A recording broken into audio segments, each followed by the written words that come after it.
La passion du camion.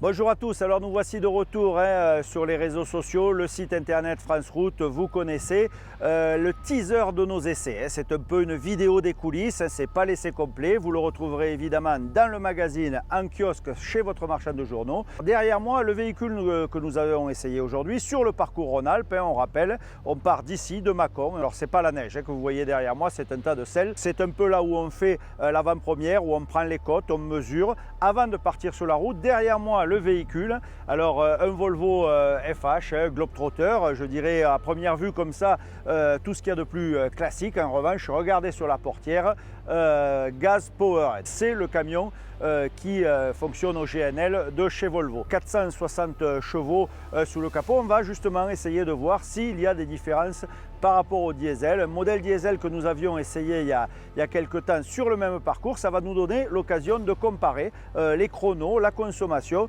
de faire un point, puisque à la base ces deux camions étaient quasi identiques, mais on va voir laquelle des deux motorisations offre avantages, inconvénients. Avant de prendre la route, un petit tour dans la cabine et puis on y va pour cet essai France Route.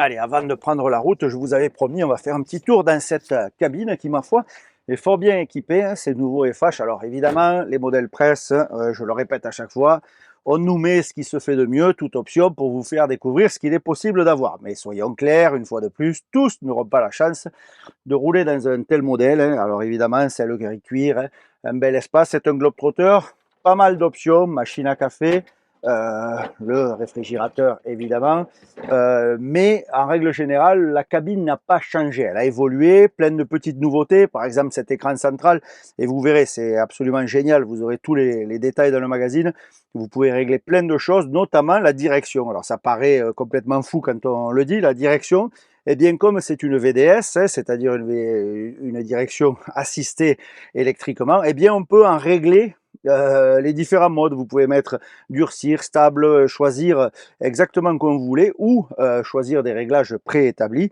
mais en tout cas c'est plutôt efficace, hein. En termes généraux, on retrouve un Volvo, il n'y a pas de surprise, les coffres, rien n'a changé.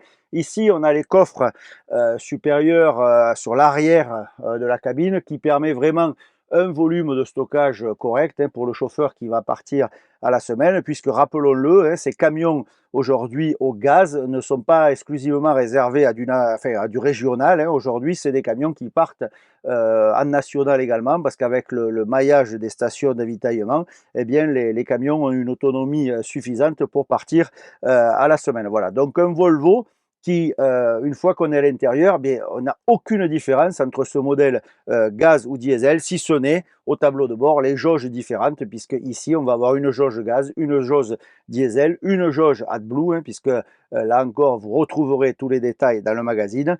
Il combine les trois, voilà. Mais un Volvo avec un environnement que l'on connaît et que l'on apprécie généralement, puisque c'est une bonne finition.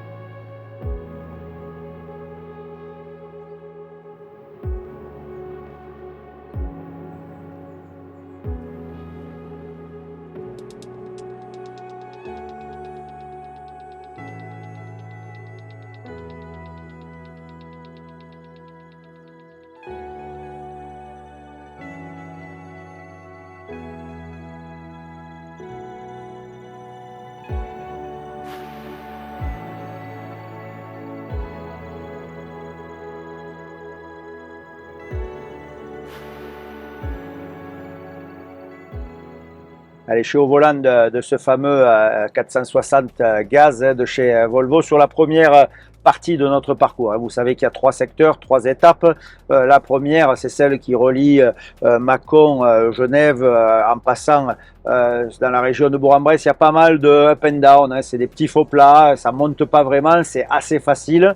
Mais là, par contre, on commence à voir de suite l'efficacité du prédictive. Et vous savez, ce système qui permet de savoir exactement où est le camion et d'anticiper un peu le relief de la route. Eh bien, là-dessus, Volvo a quand même fait un pas encore en avant parce qu'on voit que ça marche vraiment bien et dès qu'il le peut, il se met en roue libre. Là, les tours minutes descendent à 500 et quelques tours, il se laisse glisser et là, la consommation, évidemment, eh bien, elle chute automatiquement. Alors, on ne va pas faire les conclusions, on n'en est qu'au début, mais en tout cas, sur ce point, c'est efficace. Deuxième point, donc ce fameux camion au gaz par rapport à un diesel. Alors, contrairement à un Iveco ou un Scania, eh bien déjà sur le Volvo, on n'a pas quand même une sonorité si éloignée du diesel classique. Mais tout simplement, je vous l'expliquerai là aussi en détail dans le magazine, parce que c'est un moteur diesel. Il n'y a pas d'allumage commandé avec des bougies et qui crée une étincelle pour faire l'explosion. C'est une petite partie de diesel qui crée l'explosion pour assurer la combustion du carburant. Voilà, alors en gros, hein, on va dire que c'est 5% de diesel, 95% de gaz, mais tout ça, pareil, vous aurez les détails.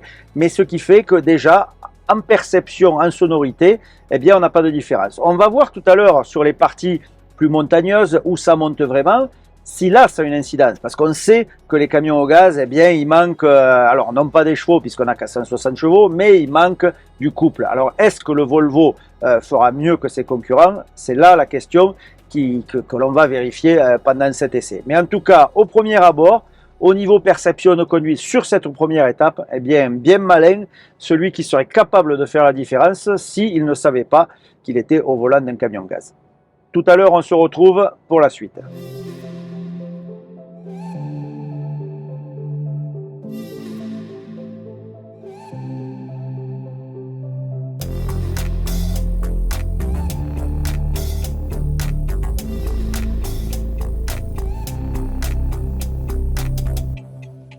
Alors là, je suis dans la descente du col de Seigne. J'ai programmé mon régulateur en descente à 70 et je peux vous dire que ça fonctionne vraiment bien puisque le camion fait tout seul.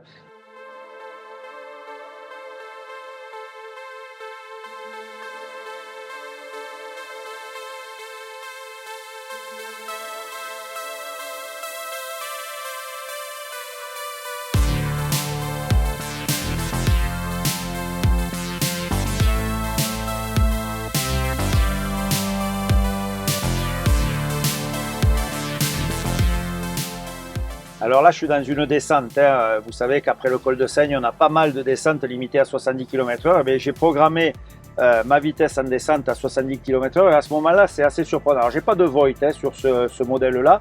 J'ai le VEB+, hein, le ralentisseur que tout le monde connaît chez Volvo. Hein. Donc ce VEB+, eh bien, il vient retenir le moteur. C'est un frein moteur. Hein. Alors certains l'appellent frein d'échappement, frein moteur, vous l'appelez comme vous voulez. En tout cas, le VEB+, c'est une puissance de retenue supérieure, hein, puisqu'on a 510 chevaux en retenue sur ce modèle. Mais particularité, si le véhicule eh bien, continue à prendre un peu de vitesse, si ça ne suffit pas, eh bien, il y a un frein automatique de remorque. Alors ça, je vous expliquerai exactement comment ça fonctionne.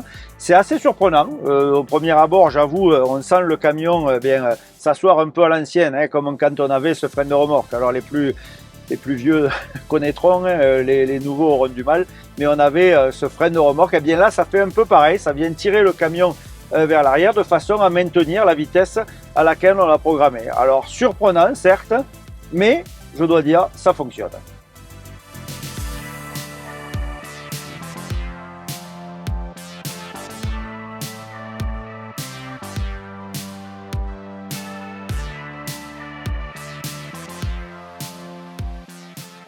Là, on est sur le col des Vires, c'est vraiment le morceau costaud. Alors, c'est très étrange comme sensation parce que, alors je peux dire ça maintenant qu'on a fait déjà la première étape et que j'ai vu les résultats. Parce que vous me l'auriez demandé avant, très franchement, je ne l'aurais pas cru. On a vraiment l'impression de se traîner dans la montée, on n'a pas une sensation de puissance.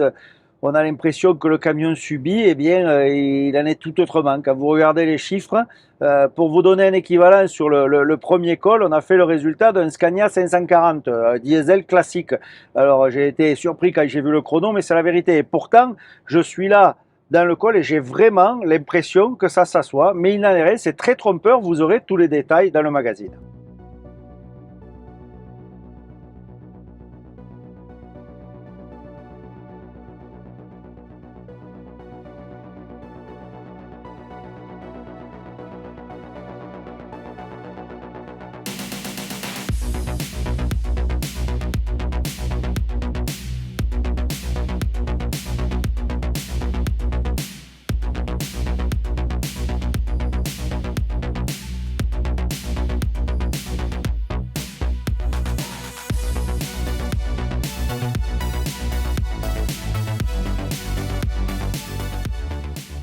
Troisième étape de notre parcours, hein, c'est la plus facile, hein, soyons clairs, on redescend des Alpes, on vient frôler Lyon par la déviation de l'aéroport Saint-Exupéry, on vient récupérer la 6 pour monter sur Mâcon, ça descend, c'est du plat, c'est sans difficulté pour ce type de véhicule. Mais ce camion, je dois le dire, me perturbe un petit peu. Hein. Je n'ai pas vraiment retrouvé des sensations comme d'habitude. On n'est pas dans un diesel, on n'est pas non plus dans un camion au gaz. C'est un vrai compromis parce que les camions au gaz, c'est plutôt mollasson, ça se traîne un peu. Ici, on a quand même du rythme tout en étant très zen. Hein. On a une conduite vraiment à la cool. Et quand je regarde le chrono et les résultats, eh bien c'est là où je suis choqué. Le chrono, il est loin d'être ridicule. Sur les deux premières étapes, on a quand même titillé des camions diesel de renom. Sur la dernière étape, on s'en sort également pas trop mal. Les chiffres de conso, à l'heure qu'il est, sont même plutôt très bien. Je vous dirai tout ça tout à l'heure dans une petite conclusion, mais je pense que ce Volvo 460 nouvelle génération au gaz, eh bien, va marquer les esprits. On verra bien, mais en tout cas, les résultats complets, vous les retrouverez dans le magazine. Je vous retrouve dans quelques instants au terme de notre parcours Rhône-Alpes, hein, avec un parcours cumulé hein, sur 3 étapes. Je pense qu'on risque d'avoir des surprises.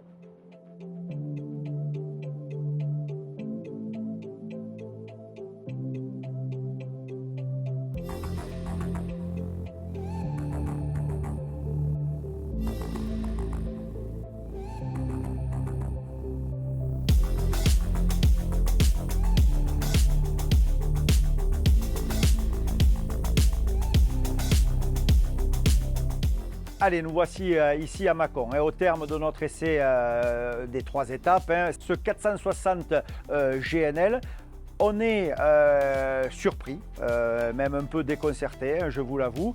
Niveau confort, qualité de conduite, tout ce qui est, il n'y a rien qui change. Là, on est vraiment sur un véhicule identique. Ce qui change vraiment, c'est la conso.